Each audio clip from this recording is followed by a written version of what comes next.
ఎంతమందిని చంపాడు పూలే? ఎంతమందికి అబద్ధాలు చెప్పాడు అంబేద్కర్? ఎన్ని ఇళ్లను దొమ్మి చేశాడు Periyar? Do you have any data? No. Because this is the best example one can understand to defeat the philosophical notions of the Western thinkers, timeless. Man is not selfish, man is social, man is friendly, man is cooperative, man is ready to sacrifice his life for the happiness of others' life. ఇతరుల ఆనందం కోసం తను దుఃఖాన్ని చావుని కూడా కౌగిలించుకునేటటువంటి మనుషులు.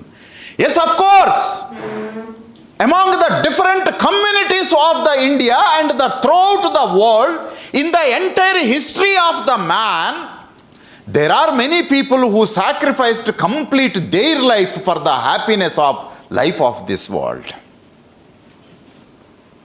రాజుగా ఉంటే ఎంత సుఖం ఉంటుంది కదా? బిచ్చపు పాత్ర పట్టుకొని తిరిగి తిక్కలోడా? మనమేమో బిచ్చపోళ్ళము, వచ్చే 10 ఏళ్ల కన్నా సరే ఎమ్మెల్యే కావాలని తిరుగుతున్నాం. నీ దగ్గర ఏం లేదు, కనీసం 10 years కన్నా మనం ఎమ్మెల్యే కావాలి అని తిరుగుతున్నాం. ఆల్రెడీ రాజు అయినోడు రాజు రికం వద్దు అని పక్కకు పడేసేసి ఒక బిచ్చపు పాత్రను పట్టుకొని జనంలోకి పోయాడు.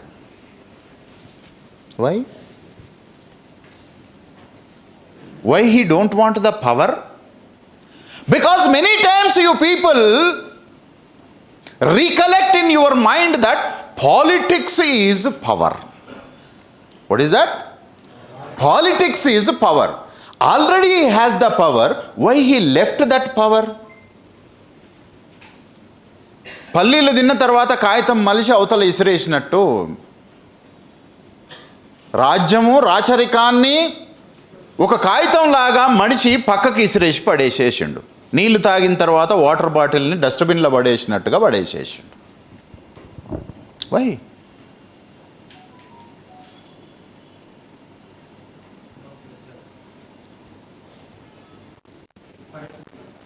So this is what we need to understand what Ambedkarism.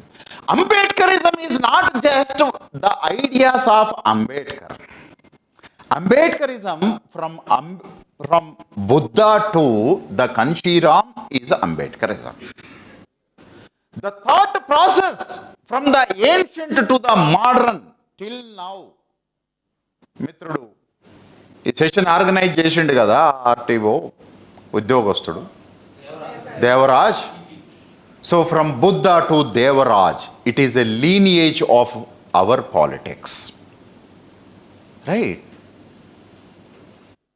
This is what the contributing and sacrificing at least little bit.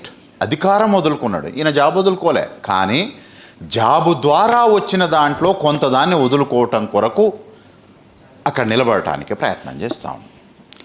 What makes them? ఏం చేసింది? సరే, now will go in to the discussion of what is Ambedkarism. So ఇప్పుడే మనం మాట్లాడుకున్నాం, ఒక ఆయన బహుజనవాదం నుంచి సనాతనానికి వెళ్ళిపోయాడు. మీ రాష్ట్రానికే సంబంధించినటువంటి ఒక రెడ్డి గారు ఈ మధ్య పూజారుల్ని కూడా బెదిరిస్తూ ఉన్నాడు ఏం చేయాలని. మీరంతా చూస్తున్నారు కదా వార్త. డాలర్ ప్రీస్ట్ అని హైదరాబాద్లో ఉంటాడు. డాలర్ ప్రీస్ట్ అంటే నువ్వు ఒకసారి ఆ టెంపుల్కు పోయి పూజ చేయించుకుంటే ఖచ్చితంగా వీసా వస్తుంది. వీసా ప్రీస్ట్ అంటారు, వీసా టెంపుల్ అని అంటారు. ఆ వీసా తోటి నువ్వు అమెరికా పోవచ్చు, లండన్ పోవచ్చు, జర్మనీ పోవచ్చు, నీ జీవితాన్ని చాలా హ్యాపీగా ఉందాగా ఉంచుకోవచ్చు. It is a temple of the visas. ఈ వీసాలు ఇచ్చేటటువంటి టెంపుల్ పూజారి ఈ దేశం లోపల ఉండేటటువంటి చాలా ప్రధానమైనటువంటి వ్యక్తులకు పూజ చేసినటువంటి వాడు. అట్లాంటి ఒక పూజారిని శూద్రవర్ణంలోని ఉన్నత ఆర్థిక స్థాయికి సంబంధించినటువంటి ఒక రెడ్డి కులం లోపల ఒక యువకుడు అడిగిపోయి, నేను రామరాజ్యం అనే ఒక సైన్యాన్ని ఏర్పాటు చేస్తున్నా, ఈ సైన్యానికి నువ్వు పూజారిగా చేయాల్సినటువంటి పని ఒకటి ఉంది అని అంటే, వాడేమన్నాడనంటే, నేను అట్లా చెయ్యను, నేను రాజ్యాంగం ప్రకారం చేస్తా అన్నాడు. ఇప్పుడు ఒకవేళ ఆ పూజారి దళితుడై ఉంటే ఈ మాట అనేటోడా? ఏ మాట? రాజ్యాంగం ప్రకారం చేస్తా అంటాడా దళితుడు? అన్నాడు. సరే అన్నవా ప్రతి ఒక్కడు బ్రాహ్మణని నేను అట్లా మాట్లాడట్లేదు. సో హీ టోల్డ్ దాట్ నేను రాజ్యాంగం ప్రకారం నడుచుకుంటా, రాజ్యాంగ విరుద్ధమైనటువంటి యాంటీ సోషల్ ఫార్మ్స్ లోపల నేను పోను అని అన్నాడు. ఇక్కడ మనకు అర్థం కావాల్సినటువంటి ఒక ప్రధానమైనటువంటి అంశం ఏంటిది అని అంటే, ఇప్పుడు ప్రస్తుతము ఒక 10 ఏళ్ళుగా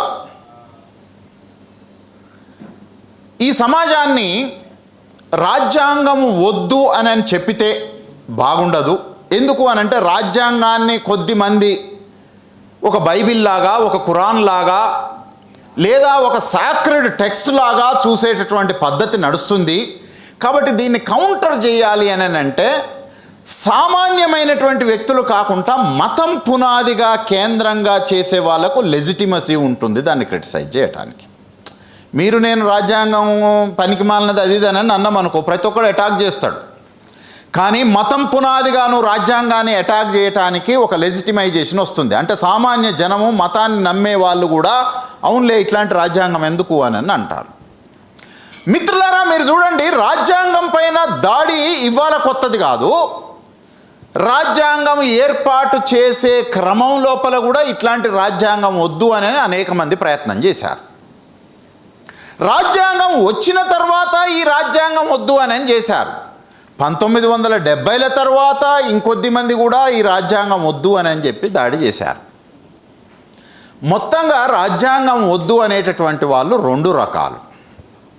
ఒకటి, ద కంప్లీట్ కన్జర్వేటివ్ పీపుల్, అంటే ఇప్పుడున్న సమాజాన్ని పూర్తిగా వెనకకు తీసుకొని పోవాలి, ఈ కాన్స్టిట్యూషన్ వద్దు, we have to take this society entirely back to the Vedic culture, back to the non constitutional కల్చర్లోకి తీసుకొని పోవాలి.